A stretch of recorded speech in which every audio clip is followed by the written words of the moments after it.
اعوذ باللہ من الشیطان الرجیم بسم اللہ الرحمن الرحیم السلام علیکم ورحمۃ اللہ وبرکاتہ۔ ناظرین و سامعین، آج میں آپ کی خدمت میں ایک سچی کہانی لے کر حاضر ہوئی ہوں۔ ابو نے امی سے محبت کی شادی کی۔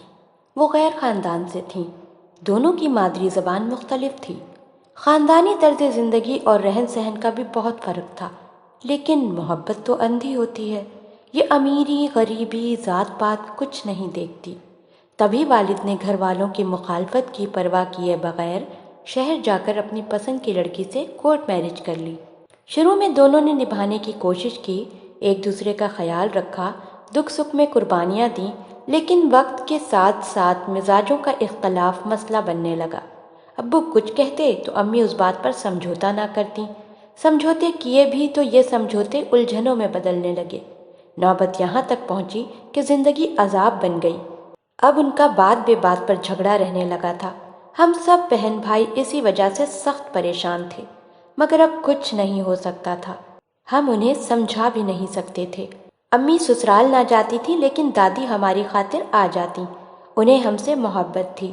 روز روز کے جھگڑوں کی خبر ہمارے ددیال تک بھی پہنچنے لگی۔ یوں داستان پورے خاندان کو معلوم ہو گئی۔ میں ان دنوں میٹرک میں تھی جب ایک بار پھپھی آئیں تو امی ابو میں جھگڑا ہو رہا تھا۔ میرے سالانہ پرچے نزدیک تھے۔ چھپ چھپ کر روتی تھی کہ اگر یوں ہی لڑائی جھگڑے لگے رہے تو میں پیپر کی تیاری کیسے کر سکوں گی۔ پھپھو نے مجھے پریشان دیکھا تو کہنے لگیں، سارما، تم کچھ دنوں کے لیے میرے گھر چلی چلو اور وہاں پرچوں کی تیاری کر لو۔ میرے گھر میں بڑا سکون ہے، یہاں رہ کر تم ایک لفظ بھی نہیں پڑھ سکتی۔ پھپھو کی بات سن کر میرا مرجھایا ہوا چہرہ کھل اٹھا۔ میں ان کے ساتھ جانے پر فوراً تیار ہو گئی۔ والدہ نے اجازت دے دی کہ اچھا ہے، سکون سے پڑھ لے گی۔ ہماری پھپھو سلیمہ بہت خوبصورت تھیں، دولت مند اور حسن اخلاق سے بھی اللہ تعالیٰ نے نوازا تھا۔ ان کا ایک ہی بیٹا تھا جس کا نام سعد تھا۔ سعد کی عمر 22 سال تھی۔ سنجیدہ اور باوقار اتنا تھا کہ جو اسے دیکھتا مغرور ہی سمجھتا تھا۔ میں پہلی بار ان کے گھر آئی تھی، اسے بھی پہلی دفعہ دیکھا تھا۔ اس نے تو مجھے نظر اٹھا کر دیکھنا بھی گوارا نہ کیا تھا۔ اس کی اپنی دنیا تھی۔ میری پھپھو بیوہ تھیں، وہ اپنے بیٹے سعد اور بیٹی سارہ اور سسر کے ساتھ رہتی تھیں۔ سب ان کے سسر کو تایا جی کہتے تھے تو ہم بھی ان کو تایا جی ہی کہنے لگے۔ میرے آنے سے بقول پھپھو ان کے گھر کی رونق بڑھ گئی تھی، کیونکہ میری وجہ سے ان کی بیٹی سارہ خوش رہنے لگی تھی۔ پھپھو نے بتایا، جب تمہارے پھپھا فوت ہوئے سارہ 12 سال کی تھی اور یہ اپنے باپ سے بہت پیار کرتی تھی اور وہ بھی اس پر جان نچھاور کرتے تھے۔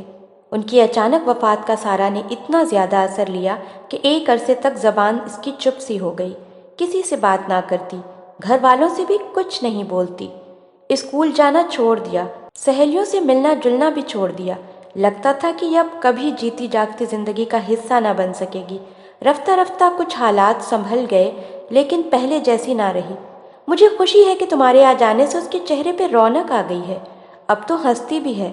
تبھی میرا دل شاد رہنے لگا۔ جی چاہتا ہے تم ہمیشہ کے لیے یہاں رہ جاؤ تاکہ میرا گھر یوں ہی خوشیوں میں ہنستا مسکراتا رہے اور سارا بھی پہلے جیسی زندہ دل اور شگفتہ مزاج ہو جائے۔ مجھے پھپھو کے گھر رہنے سے نہ صرف سکون ملا بلکہ سارا جیسی سمجھدار دوست بھی مل گئی۔ جب پڑھنے سے تھک جاتی تو اس کے کمرے میں جا بیٹھتی اور ہم ڈھیر ساری باتیں کرتے۔ کبھی کبھی ہماری کمپنی میں سعد بھی شامل ہو جاتا۔ وہ بہت مغرور لگتا تھا، لیکن بالکل بھی مغرور نہ تھا۔ اب پتہ چلا کہ وہ بہت زندہ دل اور خوش مزاج تھا۔ وہ مزاح سے بھری باتیں کرتا تو میں ہنستے ہنستے لوٹ پوٹ ہو جاتی، آنکھوں سے پانی بہنے لگتا۔ وہ بہت چلبلا اور دلیر قسم کا انسان تھا، ہر ایک سے فری نہیں ہوتا تھا، لیکن جس کا ساتھ اسے پسند آ جاتا تھا اس پر اپنی شخصیت کا سکہ بٹھا دیتا تھا۔ مجھ پر بھی اس نے زہر پھونک دیا اور اپنی شخصیت کا سکہ بٹھا ہی دیا، اور اب میں اس کے مسحور کن ذات کے گھراؤ سے باہر ہی نہیں نکل پا رہی تھی۔ رفتہ رفتہ سعد کی دلچسپی مجھ میں بڑھنے لگی۔ میں اس بات سے غافل نہ تھی، لیکن انجان ضرور بنی تھی کہ اس میں عافیت تھی۔ یہ والدہ کا احسان تھا کہ پہلی بار ددیال کے کسی رشتہ دار کے گھر رہنے کی اجازت ملی تھی، ورنہ تو دونوں طرف سے ابھی تک کھچاؤ باقی تھا۔ ددیال والے میری ماں کو نیم دلی سے قبول کر چکے تھے، مگر ہماری اماں بہت سخت دل تھیں۔ وہ سسرال جانے کو اپنی توہین سمجھتی تھیں۔ کئی بار دادی اور پھپھو نے چاہا کہ وہ ان کے خاندان کی کسی شادی میں شریک ہو جائیں، لیکن کیا مجال جو کوئی انہیں قائل کر پاتا۔ وہ اپنے موقف سے ہٹنے پر تیار ہی نہ ہوتی تھی۔ ان کا کہنا تھا کہ جب ان لوگوں نے بخوشی بہو بنانا قبول نہ کیا تو میں کیوں ان کے گھروں میں جاؤں، یہ ہم سے دور ہی بھلے۔ دراصل میری ماں کو احساس برتری بہت تھا کہ وہ شہر کی پروردہ ایک پڑھی لکھی فیملی سے تھیں، جبکہ میرے ددیال والے اگرچہ امیر لوگ تھے لیکن ان کا تعلق دیہات سے تھا۔ وہ مہذب اور شائستہ تھے۔ ان کے آبائی گھر دیہات میں تو تھے، رہائشی مکانات بڑے شہروں میں بھی موجود تھے۔ امی کو کیا خبر تھی کہ ان کی بیٹی کا دل وہاں جا اٹکے گا جہاں وہ قدم رکھنا بھی اپنی شان کے خلاف سمجھتی ہیں۔ ایک روز میں پڑھائی میں مصروف تھی کہ سعد آ گیا۔ کہنے لگا، چلو آج لان میں کرکٹ کھیلتے ہیں، آپ ہی کھیلیں، مجھے کرکٹ ورکٹ کھیلنی نہیں آتی۔ کہنے لگا، میری بیٹ پر بال مارتی رہنا اور بال پکڑ کر لائے گی سارا۔ کیا 3 بندوں سے کرکٹ کھیلی جا سکتی ہے؟ کیوں نہیں؟ چاہے تو اکیلا بندہ کھیل لے، تو پھر آپ اکیلے ہی کھیل لو نا۔ ارے بھائی چلو اٹھو نا، کیوں اتنے نخرے دکھاتی ہو؟ 4 دن کی تو مہمان ہو، جب چلی جاؤ گی تو دیکھنا ہم کتنے یاد آئیں گے۔ ویسے تو آپ بالکل بھی یاد نہیں آئیں گے، ہاں اگر دنیا سے چلے جائیں گے تو پھر یقیناً بہت یاد آئیں گے۔ اچھا، یہ شرط ہے تمہاری؟ ہاں یہی شرط ہے میری۔ تو پھر میں واقعی اس دنیا سے چلا جاتا ہوں تاکہ تم رو رو کر ساری عمر مرتی کڑتی رہو۔ اف توبہ سعد، تم کس قدر سفاک آدمی ہو۔ ہاں میں ایسا ہی ہوں، جو کہتا ہوں کر دکھاتا ہوں۔ میرے پاس لائسنس والی بندوق ہے، کسی دن خود پر چلا دوں گا۔ اچھا اب زیادہ شیخی نہ بگھارو، میں یہاں پڑھنے آئی ہوں، رومانس کرنے نہیں آئی۔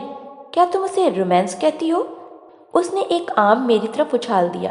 میں سمجھی درخت سے گلہری وغیرہ مجھ پر کودی ہے۔ میں چیخ مار کر اچھل پڑی۔ وہ خوب ہنسا۔ میں نے آنکھوں میں آنسو بھر کر کہا، یہ رومانس نہیں تو اور کیا ہے؟ چلو یہی صحیح۔ میں نے غصے میں بال اٹھا کر اس کو دے ماری، حالانکہ وہ اسے زور سے لگی، مگر وہ ہنستا رہا۔ کہنے لگا، بال ہی تو ہے، بندوق کی گولی تو نہیں۔ بندوق کی گولی بھی ہو تو کیا فرق پڑتا ہے؟ تم ڈھیٹ آدمی ہو، مرو گے تو پھر بھی نہیں۔ جانے وہ کون سی گھڑی تھی جو میں نے اس طرح کی بات کہہ دی تھی۔ اب پچھتاتی ہوں اور ہاتھ ملتی ہوں، لیکن وہ گھڑی ہاتھ نہیں آتی۔ جب میرے منہ سے نکلی بات بد دعا بن کر لگی تھی۔ کہتے ہیں نا، کمان سے نکلا تیر اور منہ سے نکلی بات واپس نہیں آ سکتی۔ تو بس ایسا ہی واقعہ ہو گیا۔ میں اس سے روٹھی ہوئی تھی۔ اگلے دن میں اور سارا چھت پر گئے۔ چھت سے جھانکا تو منظر یہ تھا کہ اس کی کزن بازار جانے کو کہہ رہی تھی۔ وہ مہمان آئی ہوئی تھی، لیکن مجھے اس کا سعد سے بات کرنے کا انداز بالکل اچھا نہیں لگ رہا تھا۔ میرے ہاتھ میں پانی کا گلاس تھا جو میں نے ان دونوں پر انڈیل دیا۔ سعد نے اوپر دیکھا اور اسی وقت جلدی سے چھت پر آیا۔ میرے ہاتھ سے گلاس لیا، اسے پانی سے بھرا اور میرے اوپر انڈیل کر چلا گیا۔ اس کے بعد میں پکی سعد سے ناراض ہو گئی اور اپنے کمرے تک محدود ہو گئی۔ وہ آتے جاتے میرے کمرے کی طرف دیکھتا، میں جلدی سے کتاب میں منہ چھپا لیتی۔ بالآخر ایک دن وہ میرے کمرے میں آ گیا۔ سامنے کیوں نہیں آتی ہو؟ بالکل ہی چھپ کر بیٹھ گئی ہو۔ ناراض ہو کیا؟ ہاں، کیوں؟ جب آپ اچھے بن جاؤ گے سامنے آؤں گی۔ یہ آپ کیا لگا رکھی ہے؟ اور اچھا پن کیا ہوتا ہے؟ وہ بن کر بولا، پاگل پن ہوتا ہے۔ میں نے جل کر جواب دیا، تم نے کیوں کہا کہ میرا کیریکٹر ٹھیک نہیں ہے؟ چلو سوری کرو۔ اس نے میرا ہاتھ پکڑ لیا۔ اس وقت تک ہاتھ نہیں چھوڑوں گا جب تک تم سوری نہ کہو گی۔ تب تو عمر بھر سوری نہیں کہوں گی۔ اوہ اچھا، اب سمجھا، یعنی کہ میں ایسے ہی عمر بھر تمہارا ہاتھ پکڑے بیٹھا رہوں؟ نہیں بھائی، میں تمہارا ہمیشہ کے لیے ہاتھ تھامنے کے لیے تیار ہوں، مگر اس طرح تمہارے کمرے میں بیٹھا رہوں، یہ سزا مجھے منظور نہیں۔ اسی وقت وہاں سارا آ گئی اور وہ باہر چلا گیا۔ میری جان میں جان آئی۔ یہ تو میزبان نہیں بلکہ بلائے جان ہے۔ سارا کے پیٹ میں بات نہ رہ سکی۔ اس نے اپنی ماں کو بتا دیا کہ بھائی نے سارما کا ہاتھ پکڑا ہوا تھا۔ بس پھر کیا تھا، وہ لگیں اپنے سسر سے صلح مشورے کرنے۔ اس روز شام کو ابو مجھے لینے آ گئے۔ پھپھو نے میری اور سعد کی شادی کا شور ڈال دیا کہ دونوں کی مرضی ہے، میں تو سارما کو ہی سعد کی دلہن بناؤں گی۔ ابو بیچارے حیران کہ یہ کیا ڈرامہ ہے۔ وہ خوش بھی تھے، لیکن مسئلہ تو میری امی کا تھا۔ سسرالی رشتہ دار انہیں ایک آنکھ نہیں بھاتے تھے۔ پھپھیاں اور دادی بیچاری اپنی محبت میں ہمارے گھر آتی تھیں۔ امی کا بس چلتا تو ان کو گھر آنے نہ دیتی، لیکن ہم اپنی پھپھیوں اور دادی سے محبت کرتے تھے اور وہ اولاد کا رجحان دیکھ کر چپ رہنے پر مجبور ہو جاتی تھیں۔ جس روز میں نے پھپھو کے گھر سے جانا تھا میرا دل ڈوب رہا تھا۔ میں نے سعد کی بولتی آنکھوں کی طرف دیکھا۔ اس نے کہا، اپنے ابو سے جھوٹ بول دو، کہو کہ تمہاری طبیعت خراب ہے، ابھی نہیں جا سکتی، بعد میں لینے آ جائیں۔ سعد کے دادا بھی بیٹھے ہوئے سن رہے تھے۔ میں نے ان سے پوچھا، تایا جی، کوئی جھوٹ بلوائے تو جھوٹا کون ہوتا ہے؟ جھوٹ تو شیطان بلواتا ہے، اس لیے شیطان جھوٹا ہوتا ہے۔ پھر میں نے پوچھا، شیطان کے ساتھ کیا کرتے ہیں؟ انہوں نے جواب دیا، حج کے دوران پتھر مارتے ہیں۔ میں نے پاس پڑی بڑی سی کنکر اٹھا کر سعد کو مار دی اور کہا، مجھ سے تم جھوٹ بلوا رہے ہو تو یہ لو سزا۔ اس پر تایا جی اور سارا ہنسنے لگے۔ ابو نے گھر پہنچ کر امی سے بات کی۔ انہوں نے منع کر دیا کہ میں ان دیہاتیوں میں ہرگز اپنی بیٹی کی شادی نہیں کروں گی۔ میری زندگی تو تمہارے ساتھ خراب ہو ہی گئی، اب اپنی بیٹی کو عذاب میں نہیں ڈالوں گی، ہرگز نہیں۔ میں اپنے والد سے بہت ڈرتی تھی۔ انہوں نے پوچھا، کیا تم سعد سے شادی کرنا چاہتی ہو؟ باوجود چاہنے کے میں نے ان سے نہ کہا کہ میں اس کے ساتھ شادی کرنا چاہتی ہوں۔ ہفتے بعد پھپھو، ان کے سسر اور سعد ہمارے گھر آ گئے۔ رشتے کی بات کی۔ امی کو سب نے بہت سمجھایا، منت سماجت کی، لیکن امی نے اپنا فیصلہ نہ بدلا۔ کہنے لگیں، بیٹی کو مار دوں گی مگر سسرالیوں میں رشتہ نہیں ہونے دوں گی۔ اس پر ابو بولے، میرے اور تمہارے ماں باپ راضی نہ تھے تو تم نے کہا تھا کہ ہم کورٹ میرج کر لیتے ہیں، تو اب تم کیوں راضی نہیں ہو رہی؟ ماں باپ راضی نہ ہوں تو پھر بچوں کے پاس یہی دوسرا راستہ رہ جاتا ہے۔ ابو کا ایسا کہنا تھا کہ میری ماں نے زارو قطار رونا شروع کر دیا۔ کہنے لگی، مجھے اگر علم ہوتا کہ 4 بچوں کے باپ بن جانے کے بعد بھی تم اپنوں کے سامنے میری اتنی توہین کرو گے تو ہرگز میں تم سے شادی نہ کرتی۔ چلو، ہماری تو لو میرج کہلائی، میری بیٹی کا تو یہ مسئلہ نہیں ہے، پھر اسے دوسرا راستہ اختیار کرنے کی کیا ضرورت ہے؟ کیا اس کے لیے رشتوں کی کمی ہے؟ امی نے حجت کی۔ جب یہ بات ہو رہی تھی ہم سب دسترخوان پر بیٹھے رات کا کھانا کھا رہے تھے، اور ماں کے خوف سے میں مسلسل سعد کو نظر انداز کر رہی تھی، کیونکہ میں نہیں چاہتی تھی کہ امی میری توجہ سعد کی طرف پا کر کوئی مسئلہ کھڑا کریں۔ بے شک میرا دل محبوب کے قدموں میں جھکا ہوا تھا، لیکن سر ماں کے سامنے جھکائے بیٹھی تھی۔ مگر سعد بزدل نہ تھا، وہ دلیر تھا، جبکہ میں بہت بزدل تھی۔ پھپھو نے امی سے کہا کہ جو بات تمہارے اور نصیر بھائی کے لیے جائز تھی وہ تمہیں اب اپنی بیٹی اور میرے بیٹے کے لیے ٹھیک نہیں لگ رہی۔ خدا جانے تم اتنی سفاک دل ماں کیوں ہو کہ اپنی بیٹی کے جذبات نہیں سمجھتی۔ اس پر امی کا رنگ اڑ گیا۔ مجھے لگا ان کی حالت غیر ہو جائے گی۔ انہوں نے میری طرف دیکھ کر کہا، تمہاری پھپھو یہ کیا کہہ رہی ہیں؟ کیا واقعی تم بھی سعد سے شادی کرنا چاہتی ہو؟ ماں کے بگڑے تیور دیکھ کر میں کانپ گئی اور کہا، امی جان، جیسا آپ چاہیں گی ویسا ہوگا۔ پھر پھپھو کو مخاطب کر کے بولی، آپ لوگ اس طرح تو غلط سلط باتیں میری امی سے نہ کریں، میں ہر بات اپنی امی کی مرضی سے اور ان سے پوچھ کر کرتی ہوں۔ تب سعد کو غصہ آ گیا، کہنے لگا، تو محبت بھی ماں سے پوچھ کر کرنی تھی۔ سب کے سامنے کہہ دو کہ تم مجھ سے شادی نہیں کرنا چاہتی ہو، تو پھر ہم دوسری بات نہیں کریں گے اور ابھی چلے جائیں گے۔ محبت کون سی چڑیا کا نام ہے، میں نہیں جانتی، اور اس طرح کی لاکھوں محبت کو میں اپنی ماں کے آنسوؤں پر قربان کر سکتی ہوں۔